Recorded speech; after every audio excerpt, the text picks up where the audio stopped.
நான் வந்து 3 வேளையும் சாப்பிட்டு தான் ஸ்கூலுக்கு போனேன். ஏன்னா எங்க அப்பா ஒரு வேளை சாப்பிட்டுட்டு ஸ்கூலுக்கு போய் படிச்சதுனால நான் ஆட்டோலயும் ரிக்ஷாலையும் ட்ரெயின்லயும் பஸ்லயும் நான் ஸ்கூலுக்கு போனேன். எங்க அப்பா நடந்து ஸ்கூலுக்கு போனதுனால ஒரு தலைமுறையில ஒருத்தர் படிச்சா அதுக்கு அடுத்து வர தலைமுறைகள் எல்லாம் நல்லா இருக்கும்ன்றத நான் என் குடும்பத்துல இருந்து பாத்திருக்கேன். எங்க அப்பா பட் எஸ்கே சார், நீங்க பேசினதெல்லாம் நான் ஒத்துப்பேன். ஒண்ணு மட்டும் ஒத்துக்க மாட்டேன். சுமாரா படிப்பேன்னு சொன்னாரு, பொய். ஜோடி ஆடும் போது MBA ஃபைனல்ல இருந்தாரு. படிச்சுக்கிட்டே ஆடுவாரு, ஆடிக்கிட்டே படிப்பாரு. படிச்சுக்கிட்டே ஆடுவாரு, ஆடிக்கிட்டே படிப்பாரு. அதனால டீசன்ட்லாம் கிடையாது, பயங்கரமா படிப்பாரு. இல்ல இல்ல டிடி, நான் 83% வாங்கினேன் 12th. 83. ஆமாமா ஆமா. ஆனா எங்க அக்கா 96% வாங்கினா. அப்ப நம்ம கம்மியா தானே தெரியும். அது இந்த அக்கா தம்பி இல்ல அண்ணன் தம்பி இருக்க வீடுகள்ல தெரியும். அவன் நல்லா படிக்கிறான், அதே சோற தானே நீயும் திங்கிற, நீ நல்லா படிக்க மாட்டியான்னு கேட்பாங்க. மாண்புமிகு தமிழக முதல்வர் அவர்களுக்கும், மாண்புமிகு தெலுங்கானா முதல்வர் அவர்களுக்கும், நமது துணை முதல்வர் அவர்களுக்கும், இங்க இருக்கிற மாண்புமிகு அமைச்சர்கள், அதிகாரிகள், சிறப்பு விருந்தினர்கள் எல்லாருக்கும் என்னுடைய முதற்கண் வணக்கம். இங்க இந்த அரங்கத்தை அதிர வச்சுக்கிட்டு இருக்கிற, மேல உட்கார்ந்து இருக்கிற எல்லாருக்கும்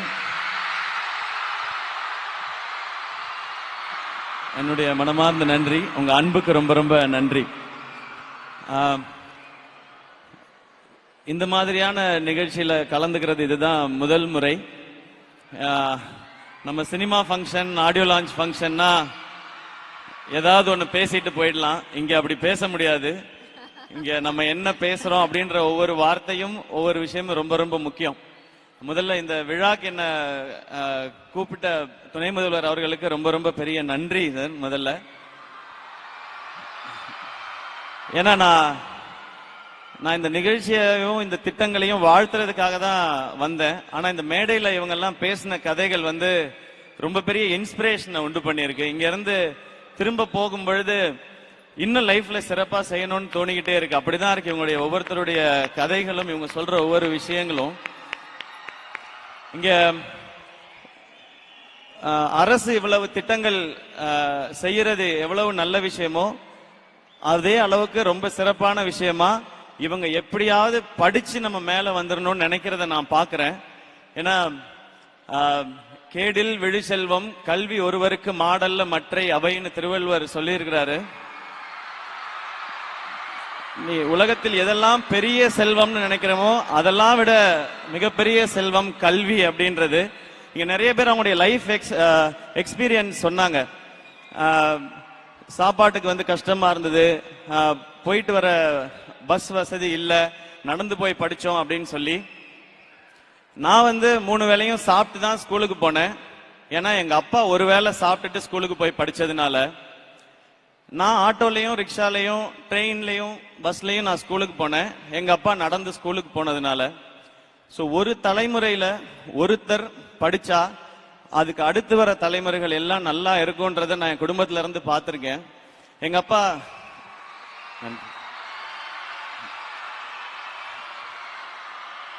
அப்பா அவங்க வீட்டுல இருந்த வசதிக்கு அவர் நினைச்ச படிப்பை படிக்க முடியல, கிடைச்ச படிப்பு தான் படிச்சாரு. அவர் 1 டிகிரி வாங்கினாரு. ஆனா அவருடைய பையன் என்ன 2 டிகிரி படிக்க வச்சாரு, BE MBAன்னு. எங்க அக்கா 3 டிகிரி முடிச்சிட்டாங்க. BE MBBS MD FRCP முடிச்சிருக்காங்க. நான் BE MBA படிச்சதுக்கும் இப்ப செய்யற துறைக்கும் சம்பந்தமே இல்லை. நீ படிச்சது வேற, ஆனா நீ நடிச்சுக்கிட்டு இருக்கிய அப்படின்னு நீங்க கேட்கலாம். ஆனா நான் நடிச்சுக்கிட்டு இருக்கும் போது இப்பவும் எனக்கு இருக்கிற பெரிய நம்பிக்கை, இந்த இண்டஸ்ட்ரி ரொம்ப ரொம்ப சவாலானது, சினிமா இண்டஸ்ட்ரி. அதுவும் எந்த ஒரு பின்னணியும் இல்லாமல் எந்த ஒரு துறைக்குள்ள நுழையிறதே ரொம்ப அசாத்தியமான விஷயம். அப்படி அந்த துறைக்குள்ள நுழைஞ்சு அங்க சவால் வரும்பொழுதெல்லாம் எனக்கு இருக்கிற ஒரே தைரியம், என்கிட்ட 2 டிகிரி இருக்கு, இங்க இருந்து அமிச்சிட்டீங்கன்னா நான் ஏதாவது ஒரு வேலை செஞ்சாவது என்னால பொழைச்சிக்க முடியும் அப்படின்றதுதான். அப்படி நிறைய பேருக்கு இங்க கனவுகள் இருக்கு. எனக்கு நான் படிப்பு டீசென்ட்டா படிச்சேன் நானு.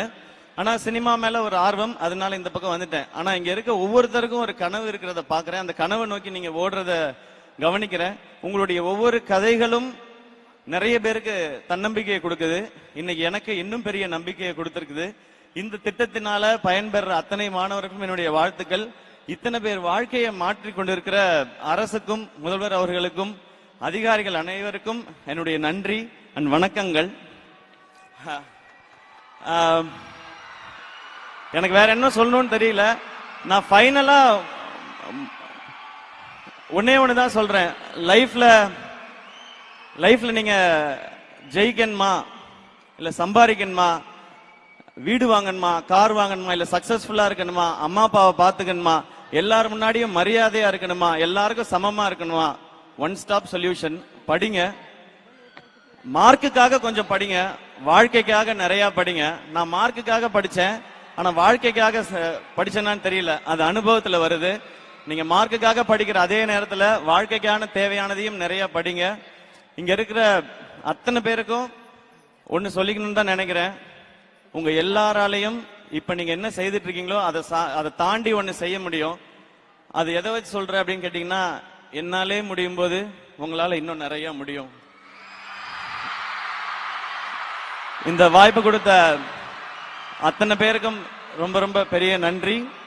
இது மாதிரியான திட்டங்கள் இன்னும் பெரிய சாதனையாளர்களை உருவாக்கும். இவங்க எல்லாரும் படிச்சு மேல வரும்போது நம்மளும் ஒரு 4 பேருக்கு நல்லது செய்யணும்ன்ற இந்த விதை ஆரம்பிக்கும் பொழுதே அந்த மாதிரி ஒரு விருட்சமா ஆரம்பிக்குதுன்றது இந்த திட்டத்தோட மிகப்பெரிய பலனா பாக்குறேன். இது இவங்க பயனடைறது மட்டும் இல்ல, இதை தொடர்ந்து அடுத்து வர நிறைய தலைமுறைகள் இதனால பயன்பெறும்ன்றதான் என்னுடைய நம்பிக்கை. அந்த சந்தோஷத்தோட என்னுடைய உரையை முடிச்சுக்கிறேன். ரொம்ப ரொம்ப நன்றி. உங்க எல்லாரையும் சந்திச்சது ரொம்ப மகிழ்ச்சி. Thank you thank you. இவ்வளவு கைத்தட்டல்களுக்கு ரொம்ப ரொம்ப பெரிய நன்றி. ரொம்ப நன்றி. Love you all. And DD thank you உங்களுடைய அன்புக்கு. பட் எஸ்கே சார், நீங்க பேசினதெல்லாம் நான் ஒத்துப்பேன். ஒண்ணு மட்டும் ஒத்துக்க மாட்டேன். சுமாரா படிப்பேன்னு சொன்னாரு. பொய். ஜோடி ஆடும்போது MBA ஃபைனல்ல இருந்தாரு. படிச்சுக்கிட்டே ஆடுவாரு, ஆடிக்கிட்டே படிப்பாரு. படிச்சுக்கிட்டே ஆடுவாரு, ஆடிக்கிட்டே படிப்பாரு. அதனால டீசன்ட்லாம் கிடையாது, பயங்கரமா படிப்பாரு. இல்ல இல்ல டிடி, நான் 83% வாங்கினேன் 12th. 83? 83? ஆமாமா ஆமா. ஆனா எங்க அக்கா 96% வாங்கினா. அப்ப நம்ம கம்மியா தானே தெரியும். அது இந்த அக்கா தம்பி இல்ல அண்ணன் தம்பி இருக்க வீடுகள்ல தெரியும். அவன் நல்லா படிக்கிறான், அதே சோற தானே நீயும் திங்கிற, நீ நல்லா படிக்க மாட்டியான்னு கேட்பாங்க. அதனால எனக்கு எப்பவுமே நான் படிச்சது கம்மியா தான் தெரிஞ்சிருக்கு டிடி. ஓகே, இன்னும் ஒரே ரிக்வெஸ்ட் உங்ககிட்ட. எல்லாம் என் காது கடிக்குதுங்க. ஒரே ஒரு பிக்சர் உங்களோட இந்த பிள்ளைங்க. எனக்கு ரொம்ப ரொம்ப சந்தோஷம். நீங்க நடுவுல நின்னீங்கன்னா நான் அரேஞ்ச் பண்ணி கொடுக்குறேன். ஓகேவா? இருங்க. யா, ஃப்ரண்ட்ல வாங்க. ஃப்ரண்ட்ல வந்து முட்டி போட்டுக்கோங்க. சில பேர் ஃப்ரண்ட்டுக்கு வாங்க. அவர் பின்னாடி நிக்கட்டும். கொஞ்சம் டக்குன்னு எடுக்கணும். 2 நிமிஷம். தம்பி ஹைட்டா இருக்கவங்க கொஞ்சம் பின்னாடி போங்க. கொஞ்சம் முன்னாடி வாங்க. ஓகே. நீ அம்மா, நீ ரொம்ப உயரமா இருக்கடா, கொஞ்சம் இப்படி வந்துடுறியா? நீ வாடா அண்ணா, டக்குன்ட்டு. ஓகே, ஒரு பிக்சர். வெல்கம்.